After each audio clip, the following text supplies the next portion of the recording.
G'day, I'm Mark from Self-Sufficient Me, and I'm down the back here in our poultry area working on our quail pen because we've had a bunch, is it a bunch or is it a flock of quail chicks hatch out a couple of weeks ago, and now they're ready to be put in here. We've had them in the brooder and it's time to put them in to their run. And I thought, you know what, as I'm preparing this pen, because that's sort of part of what this video is about, I would give you guys 5 things that we are doing right now to prepare for the dreaded lockdown. Let's get into it.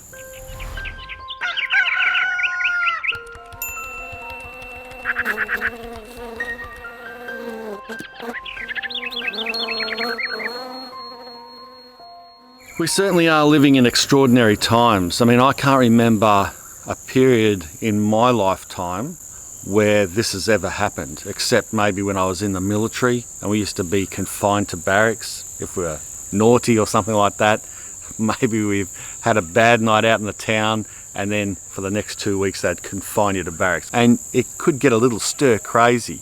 Thankfully for me, it's sort of business as usual because I'm used to being on our property, working from our property, working on our property, and just enjoying myself and socializing even on my property. So I guess it still is weird though to have this restriction of you're not allowed out into the real world out there, only for certain things. And I think this is going to get, the squeeze is going to get smaller and smaller and smaller. At the moment they're talking about lockdown 3, apparently we're in 2, and 3 means most retail stores and that will shut, and that means possibly even hardware stores and nurseries. So the first thing we're doing is planting new crops.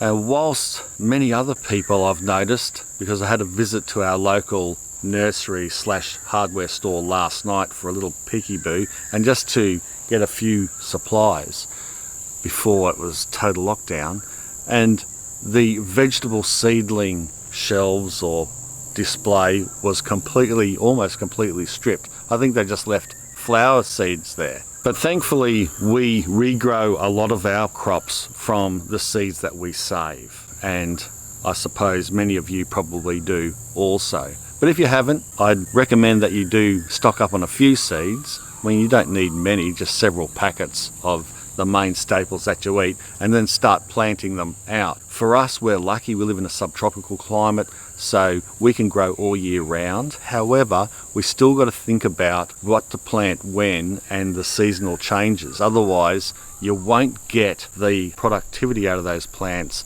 that you would expect. Even though it seems like we can grow all year round and it doesn't snow here, we need to sow our seeds at the right time. So that's what I'm doing now, sowing those crops that are coming into season and preparing the garden beds and making sure that we're right to go.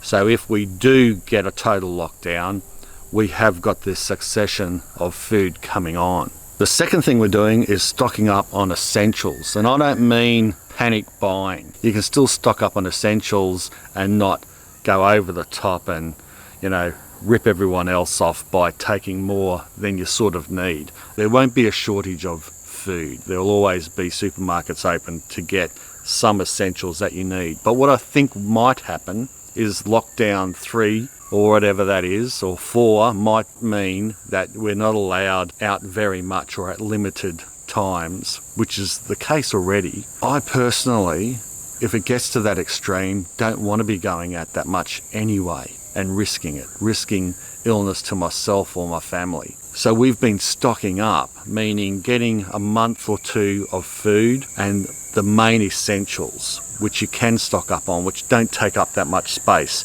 Things like flour, things like rice, salt, vinegar, sugar, those things that you can preserve with and that you can use with your own produce that you are growing. Those main essentials. We often make our own bread, or we used to, up until about 12 months ago when our bread maker died. We got it from Nina's grandmother. We used it for several years. It was a great little bread maker, and when it did finally fail. We just didn't get around to replacing it. You know, one day leads on to another, you forget about it. And anyway, now that we're starting to get into this lockdown period, we're wondering if the local bakery might be shut down. Perhaps it will, perhaps it won't be, or it's harder to get bread, or you just don't want to go out. So Nina was saying, you know what, we need a bread maker. We haven't got one. I said, that's right. Oh, well, let's just go out and get one. So we went to the first store, I think it was Hardly Normals, and no bread makers. And the lady said, well, yeah, sorry about that, but there's a bit of a rush on. You're in very late. I mean, we were sold out of them a week ago. Well, what? But she said, if you want to order one, we might have one in a month or two. And of course, that's not going to do us. Anyway, we went shopping around and we did manage to find one at the Good Guys. Not sponsored or anything like that. I'm just saying where we got it from. And get this, it happened to be exactly the bread maker that I wanted. I was researching them online and I wanted a bread maker, one of the newer ones that made this artesian bread, and my heart was sort of set on it. But I was willing to take second best if I needed to get us through this period so that we could bake our own bread at home. But lo and behold, there was one left on the shelf. It was a display model. They knocked $40 off for us. Didn't worry us. They had a few scratches on it, maybe a little dent here or there. Didn't care. It's been working like a champ and we've been smashing it. And actually, it's been doing a good job. We've been loving making our own bread, and there's just one less thing that you have to go out daily for, because bread doesn't last very long. And yes, of course you can make bread in the oven and all that, but it's just so much easier, I think, in a bread maker to just press that button, put the ingredients in, set and forget, and then just leave it go.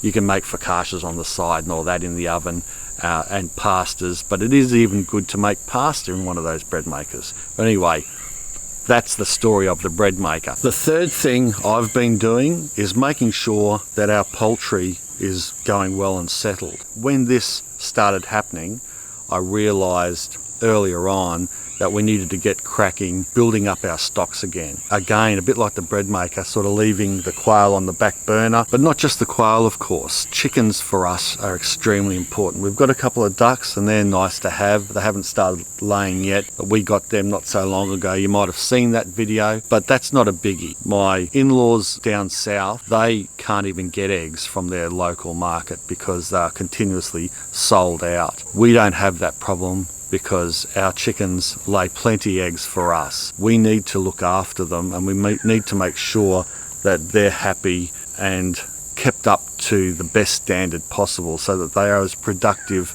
as possible. A happy chicken is a good egg layer, and that's exactly what we want them for. The fourth thing, try to say that 10 times real fast, that we're doing is trying to make sure we have enough gardening and building supplies. I want to start making some new garden beds, and the last thing I want to do is be in lockdown without the correct supplies. I've got plenty of wood because we're tearing down our old rotting back deck finally, and a lot of that wood is still okay. It's fine for the garden use, but it's no good to walk on, obviously. So I want to start using a lot of that wood in the garden, making some garden beds, because our old garden beds that we made in 2006 are completely falling apart.